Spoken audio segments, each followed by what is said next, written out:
तो चलिए स्वागत है दोस्तों आप सभी का एक और नए वीडियो लेक्चर में। दोस्तों आज हम क्लास इंटर के देखिए मैंने पिछली वीडियो में आपको हिंदी गद्य का काल विभाजन बता दिया था कि किस प्रकार से हुआ था। ठीक है, उसके बाद मैंने एक चीज़ बताने को रह गई थी कि स्वतंत्रतोत्तर जो युग था हमारा वो कब शुरू हुआ था और कब उसकी समाप्ति होगी।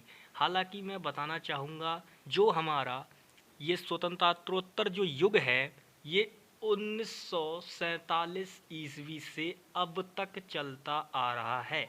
यानी कि 1947 ईस्वी से लेकर आपकी 2022 चल रही है अभी, तो समझ लीजिए 2022 में भी कौन सा युग है, आपका स्वतंत्रतोत्तर युग है, जो कि मैंने आपको कल की वीडियो में बताना चाह रहा था लेकिन किसी कारणवश नहीं बता पाया था। ठीक है, तो चलिए अब हम नई चीज़ पढ़ने वाले हैं। देखिए बिल्कुल आप बहुत ही 10वें क्लास में भी पढ़ के आए होंगे, काल विभाजन पढ़ते पढ़ते हो सकता है आप बोर हो गए हो, आपको रट गया हो कि हाँ भैया भारतेंदु युग इतने से इतने तक था, द्विवेदी युग इतने से इतने तक था और आपका शुक्ल युग इतने से इतने तक था। हो सकता है कि आपने बहुत अच्छी तरीके से रट रखा हो, इसीलिए मैंने उसको रिवाइज कराया। वो बहुत ही इंपॉर्टेंट चीज़ है, वो आपकी आगे तक पीछा नहीं छोड़ेगी। इसीलिए मैंने आपको देखिए आपने 10th में भी वो लिखा होगा, उसके बाद आपने फर्स्ट ईयर में भी लिखा होगा और उसके बाद आपने देखिए मैंने इंटर में भी आपको लिखाया है इसी वजह से। ठीक है, तो चलिए अब उससे रिलेटेड हम कुछ क्वेश्चंस लगाते हैं जो कि बहुत ही ज़्यादा इम्पोर्टेंट हैं। तो सबसे पहले मैं एकदम ऐसे क्वेश्चंस लिखना चाहूँगा जो कि बहुत ही ज़्यादा इम्पोर्टेंट हैं, इनसे ही रिलेटेड, जो कि बोर्ड में पूछे जाते हैं। 12th में ले लीजिए चाहे 10वें क्लास में ले लीजिए, दोनों में ही पूछे जाते हैं।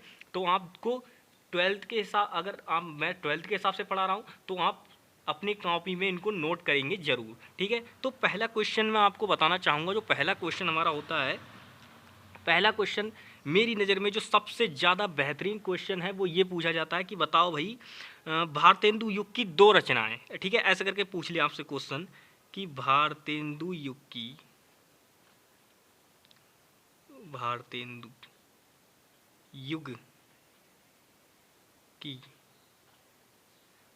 दो कृतियां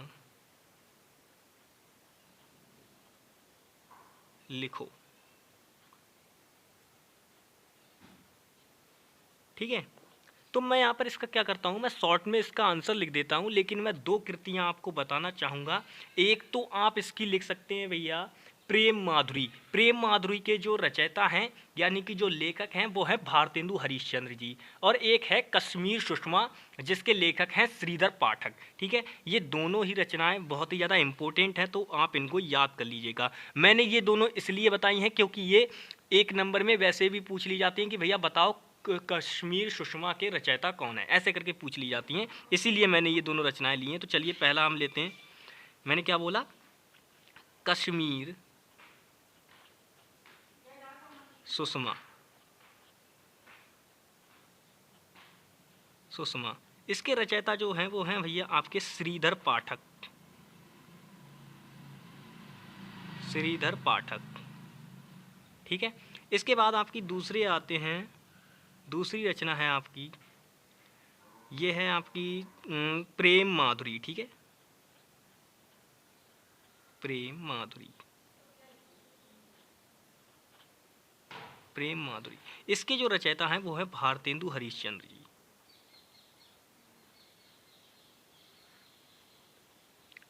भारतेंदु हरिश्चंद्र जी। ठीक है, ये जी मैंने कॉम्प्लीमेंट के लिए लगाया है, इनको सम्मान देने के लिए, आपकी इच्छा है आप लगाओ या ना लगाओ। ठीक है, तो ये हमारा पहला प्रश्न हो गया। चलिए दूसरा प्रश्न हम लिखते हैं अब। दूसरा प्रश्न इसी प्रकार से क्वेश्चन बन जाता है कि भैया आप बताओ हमें जो छायावाद युग था उसके कवि के नाम बताओ, या उसके छायावाद से जो भी संबंधित हैं दो रचनाओं के नाम लिखो। ठीक है, इस प्रकार से क्वेश्चन पूछ लिया जाता है, छायावाद से संबंधित किन्हीं दो कृतियों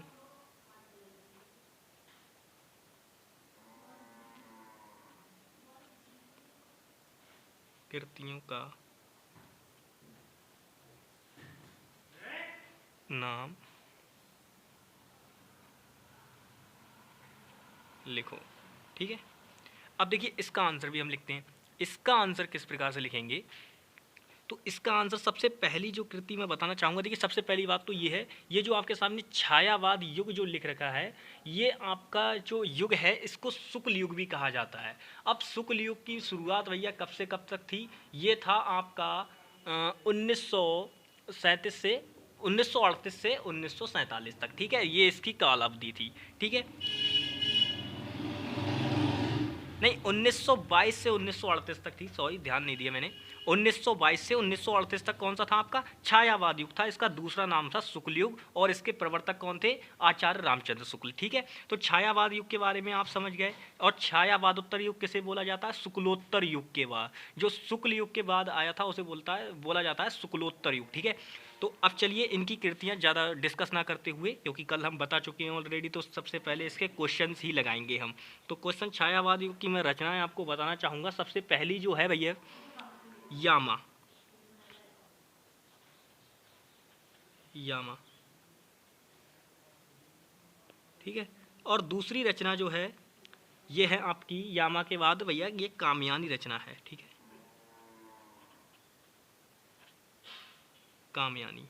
ठीक है, अब ये जो दोनों रचनाएं हैं इनका हमको लिखना है भैया। अब ये दोनों रचनाएं किससे संबंधित हैं, देखिए मैं यहाँ पे एरो लगा कर लिख रहा हूँ, लेकिन आपको नहीं करना है ऐसा। ठीक है, आपको केवल नाम लिखना है। ये हैं आपकी छायावाद से संबंधित, किससे, छायावाद से संबंधित दोनों रचनाएं हैं। अब इनके लेखकों के नाम जरूर से लिख दीजिए। देखिए यामा जो है ये आलोचना विधा की रचना है। अगर आपसे कोई पूछ ले कि इसकी विधा बताओ भैया क्या है, तो आप क्या बोलोगे कि आलोचना विधा की रचना है। ठीक है, आलोचना विधा की रचना है, उसकी लेखिका कौन है भैया, महादेवी वर्मा है, महादेवी वर्मा। ठीक है, ऐसे ही जो कामयानी है ये बिल्कुल ये जयशंकर प्रसाद जी का है। ठीक है, कामयानी झरना लहर आंसू उपन्यास है ये, और ये किसका है, आपका जयशंकर प्रसाद जी का। तो इसके कामयानी के अगर आप रचयिता लिखोगे तो लिखोगे जयशंकर प्रसाद जी। ठीक है, जयशंकर प्रसाद। इतनी बात लिख दी, 2 क्वेश्चन हमारे हो गए। ठीक है, टॉप 5 क्वेश्चंस आज लिखने की हम कोशिश करेंगे। ठीक है, तीसरा ज़्यादा लिख जाएंगे तो कोई दिक्कत नहीं है, लेकिन कम नहीं लिखे जाएंगे 5 से। ठीक है, चलिए इसी प्रकार से आपसे क्वेश्चन पूछ ले, द्विवेदी युग से रिलेटेड 2 कृतियां बताओ। द्विवेदी युग से संबंधित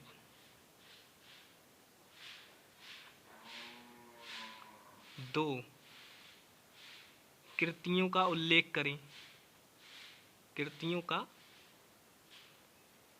उल्लेख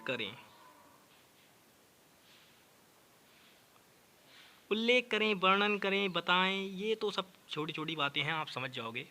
चलिए तो लिखते हैं भैया इसका आंसर भी। तो इसका आंसर है द्विवेदी युग से रिलेटेड मैं पहली तो आपको बताना चाहूँगा साकेत। अब ये देखिए बहुत ज़्यादा पूछा जाने वाला क्वेश्चन है साकेत। साकेत के रचयिता बहुत ही जल्दी पूछ लिए जाते हैं आपसे, तो आपको इसको ध्यान रखना है। ठीक है, और दूसरी है आपकी प्रिय प्रवास।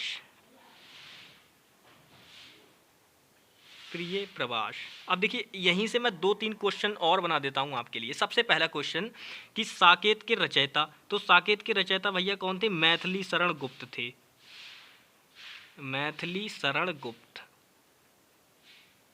ये नोट करने हैं सारे के सारे अपनी कॉपी में। ठीक है, मैथिली शरण गुप्त। प्रिय प्रवास के कौन थे, अयोध्या सिंह उपाध्याय हरिऔंध, अयोध्या सिंह उपाध्याय, और इनको हम शॉर्ट में बोलते हैं हरिऔंध, इनका नाम था, एक प्रकार से उपनाम समझ लीजिए इसको आप। ठीक है, हरिऔंध, इस प्रकार से। अब इतनी सारी चीज़ें लिखने के बाद यानी कि ये हमारा इस प्रश्न का आधा सॉल्व हो गया। यानी कि अब देखिए इसमें बातें कौन कौन से क्वेश्चन और नए बन सकते हैं। देखिए ये जो प्रिय प्रवास है ये प्रथम खंड काव्य था। ठीक है, प्रथम था, प्रथम, ये बात ध्यान रखना। अभी मैं जब आगे क्वेश्चन, इसका क्वेश्चन लेके आऊँगा मैं आगे, ठीक है, इसका आगे क्वेश्चन लेके आऊँगा मैं इसी से रिलेटेड, ठीक है। अब इसके बाद नेक्स्ट क्वेश्चन हम लेते हैं, बिल्कुल बहुत ही छटे हुए क्वेश्चंस, बिल्कुल जिनका आपको बिल्कुल 12th में हो तो पता होना बहुत ही आवश्यक है, वे क्वेश्चंस हम लेंगे, ठीक है। इतने क्वेश्चन, 3 क्वेश्चन हो गए हमारे आज की वीडियो में। 5 क्वेश्चंस करने का वो था, 5 तो करके ही रहेंगे, बढ़िया बढ़िया बिल्कुल। चलिए एक और लेते हैं।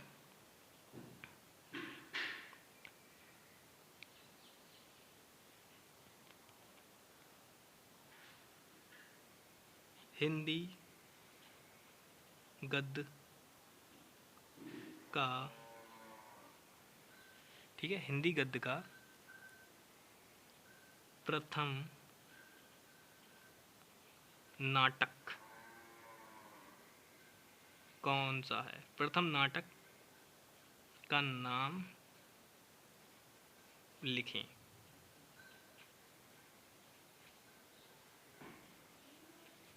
अब देखिए मैंने इस तरीके से इस क्वेश्चन को लिख रखा है, आपके लिए किसी भी प्रकार से आ सकता है। आपसे ऐसे पूछा जा सकता है कि नाटक विधा का प्रथम नाटक कौन सा था, या किसी भी प्रकार से पूछा जाए तो बिल्कुल एक बात ध्यान रखना, ये चीज़ कॉमन होगी उसमें, ये चीज़ कॉमन रहने वाली है, यानी कि ये तो होगा ही होगा प्रथम नाटक। तो आपको उसका आंसर लिखना है, मैं यहाँ पे शॉर्ट में लिख देता हूँ, आपको लॉन्ग में लिखना है बिल्कुल, यानी कि मैं इसका एक वर्ड में आंसर देने की कोशिश करूंगा, आप क्या करोगे, आपको पूरा एक सेंटेंस यानी कि वाक्य लिखना होगा, ठीक है। तो मैं बता दूंगा, लेकिन सबसे पहले मैं बताता हूं कि वो नाटक कौन सा था। तो देखिए जो प्रथम नाटक था हिंदी का, वो था आपका नहुष, ठीक है, नहुष। और इसके जो लेखक है, अब देखिए मैं इसके लेखक लिखने जा रहा हूँ आगे, ऐसे नहीं कि मैंने ये बराबर का साइन लगा के लिख दिया तो आप ऐसे करके लिखोगे, नहीं, ऐसा नहीं लिखना है, बिल्कुल सिक्वेंस के साथ लिखना है, यानी कि एक प्रकार से व्यवस्थित करके लिखना है, ऐसे नहीं, ठीक है। तो नहुष, इसके जो रचयिता थे वो थे भैया गोपाल चंद्र गिरधर दास, ठीक है, गोपाल चंद्र गिरधर दास, गोपाल चंद्र गिरधर दास, गिरधर दास, ठीक है।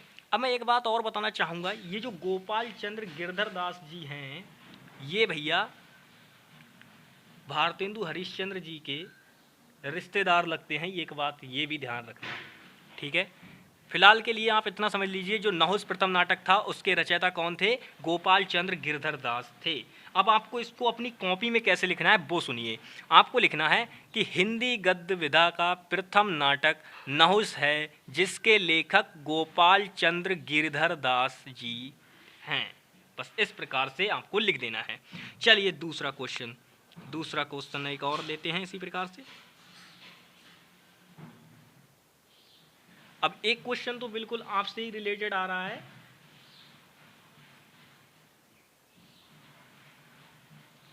देखिए हिंदी गद्य में कई प्रकार की भाषाएं आती हैं, तो एक भाषा है हमारी खड़ी बोली, तो इससे रिलेटेड प्रथम रचना बहुत पूछ ली जाती है और कन्फ्यूज़न भी है, वो कन्फ्यूज़न भी मैं बताऊंगा क्या है, ठीक है। तो आपको मैं बताऊंगा कि सबसे पहले क्वेश्चन लिखते हैं कि खड़ी बोली की प्रथम रचना कौन सी है?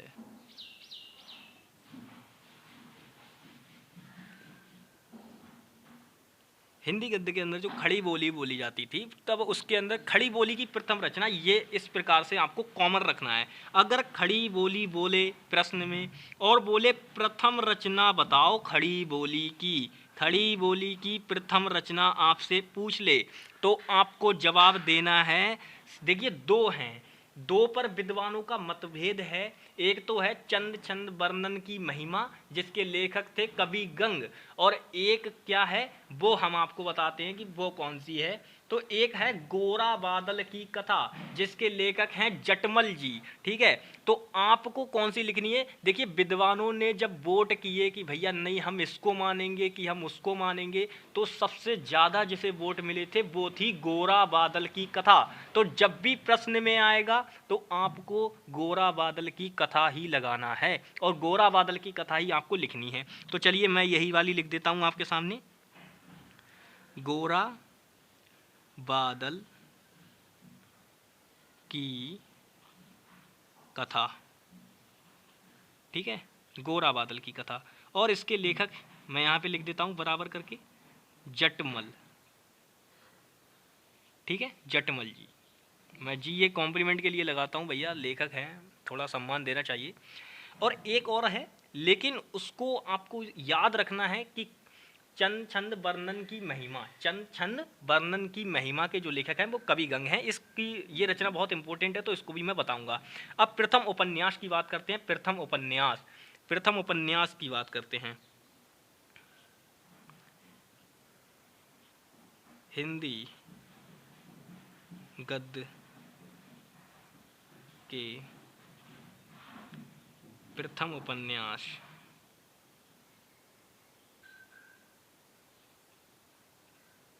का नाम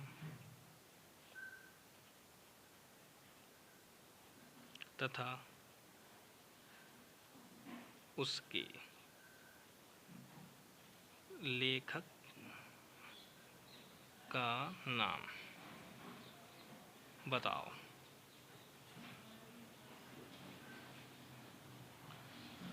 ठीक है, ये है नेक्स्ट प्रश्न हमारा भैया। अब इसमें देखिए क्या करना है, हिंदी गद्य के प्रथम उपन्यास तथा उसके लेखक का नाम बताओ। अब प्रथम उपन्यास क्या था हमारा? परीक्षा गुरु। बताओ भाई, था ना? पढ़े हो, 10वीं क्लास में भी पढ़े होगे, और ये आपका फर्स्ट ईयर क्लास में भी पढ़े होगे। परीक्षा गुरु, जिसके जो लेखक हैं, यानी कि जो इन्होंने बना लिखा था, लाला श्रीनिवास।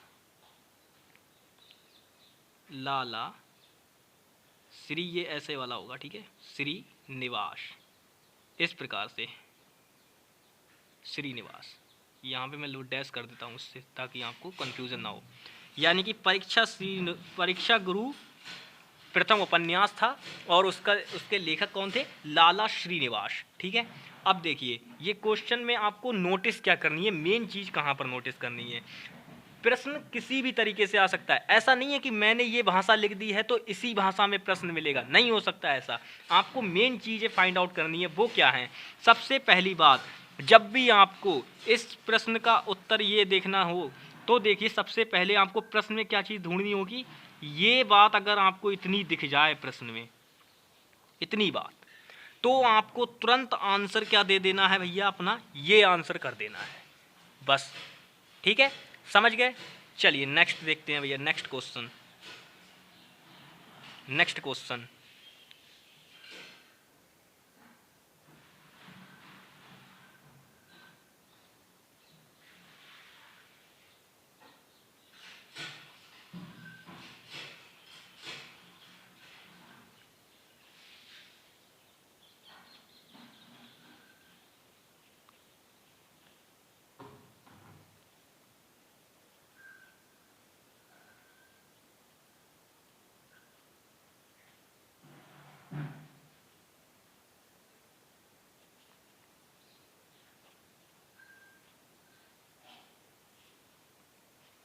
ठीक है, इस प्रकार से ये नेक्स्ट क्वेश्चन है आपके लिए। तो देखिए इसमें क्या बोल रहा है कि हिंदी गद्य की प्रथम कहानी तथा उसके लेखक का नाम लिखें। यानी हिंदी गद्य की प्रथम कहानी, अब कहानी विधा की बात कर रहा है। कहानी पढ़ते हो, बहुत आनंद आता है ना कहानी पढ़ते हुए, तो वही बात यहाँ पर हुई है। चलिए, तो इसमें हमको पहली कहानी कौन सी थी? वो थी भैया इंदुमती। कौन सी थी? इंदुमती कहानी थी पहली। बिल्कुल याद रखना, बहुत ही इंपॉर्टेंट क्वेश्चन है, और इसके लेखक बहुत पूछे जाते हैं। जो इंदुमती कहानी है, इसके लेखक बहुत पूछे जाते हैं। कौन है भैया? किशोरी लाल गोस्वामी हैं। किशोरी लाल गोस्वामी। किशोरी लाल गोस्वामी, ठीक है। तो अब इस प्रश्न में आपको नोटिस क्या करना है, मेन चीज बस इतनी बात ध्यान रखनी है, जहां भी आपसे किसी भी प्रश्न में गद्य से रिलेटेड प्रथम कहानी ये बात हो जाए, इतनी बात प्रथम कहानी पूछ ले आपसे, तो आपको इतना आंसर करना होगा, इतना आंसर, ये इतना। ठीक है, ठीक है।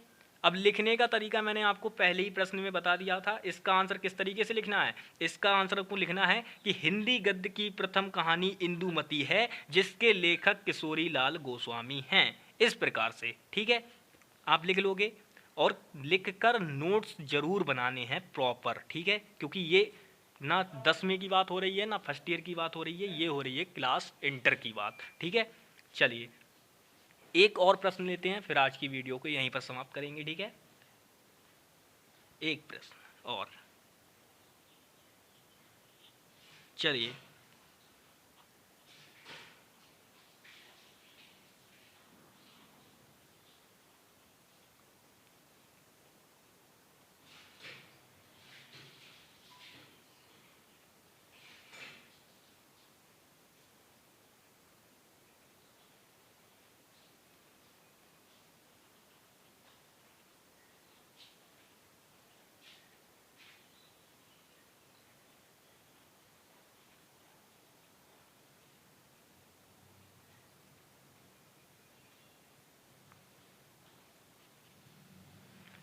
हिंदी गद्य का प्रथम यात्रा वृतांत, यात्रा वृतांत आपको बोल देगा या आपसे यात्रा साहित्य भी कह सकता है, ये आपको ध्यान देना है उसमें कि वो क्या कहना चाह रहा है। ठीक है, तो क्वेश्चन में पहले सबसे पहले मैं इसका आंसर लिखूंगा, उसके बाद बताऊंगा कि क्या चीज़ इसमें आपको पता करनी है, जिसके बाद आपको आंसर लिखना होगा। ठीक है, तो सबसे पहले इसका आंसर जो है वो है भैया सरयू पार की यात्रा। ठीक है, इसका आंसर है सरयू पार की यात्रा। ठीक है, अब देखिए यात्रा शब्द आ गया, यानी कि यात्रा वृतांत हो गया। ठीक है, अब इसके जो लेखक हैं वो मैं बताता हूँ। इसके लेखक भैया भारतेंदु हरिश्चंद्र जी हैं। कौन है? भारतेंदु हरिश्चंद्र जी, भारतेंदु हरीश चंद्र जी। ठीक है, अब देखिए इतनी बात लिखने के बाद अब मैं बताना चाहूँगा कि इसमें हम नोटिस क्या चीज़ करें, पता कैसे करें कि भाई ये यात्रा वृतांत हमें कैसे। तो देखिए सबसे पहली बात, अगर आपसे इतना बात बोल दे किसी भी प्रश्न में, इतनी बात कह दे कि प्रथम यात्रा वृतांत या प्रथम यात्रा साहित्य का नाम बताओ, ठीक है, तो आपको ये इतना आंसर करना होगा, इतना। ठीक है, इतना आंसर करना होगा। ठीक है, तो अब देखिए सबसे पहली बात, आज हमने 8 क्वेश्चन किए हैं। इन 8 क्वेश्चन को आप अपनी कॉपी में नोट करोगे और रिवाइज करोगे और कोशिश करोगे याद करने की। ठीक है, क्योंकि बहुत ही ज़्यादा इंपॉर्टेंट है 8 क्वेश्चन, और मेरा टारगेट रहेगा मैं पूरे 100 क्वेश्चंस आपको कराऊंगा। 100 क्वेश्चंस का टारगेट है। ठीक है, हिंदी गद्य से रिलेटेड 100 क्वेश्चंस आपको कराए जाएंगे किसी भी प्रकार से। ठीक है, चाहे कितने भी दिन लगें, लेकिन 100 क्वेश्चंस आपको बताए जाएंगे। और वो 100 क्वेश्चंस ऐसा नहीं है कि 12th वाले ही कर सकते हैं, 12th फर्स्ट ईयर इंटर सबके लिए हैं, लेकिन इंटर वालों के लिए स्पेशल होंगे वो क्वेश्चन। ठीक है, तो चलिए आज की वीडियो में इतना ही, मिलेंगे नेक्स्ट वीडियो में, तब तक के लिए bye bye, take care and जय हिंद।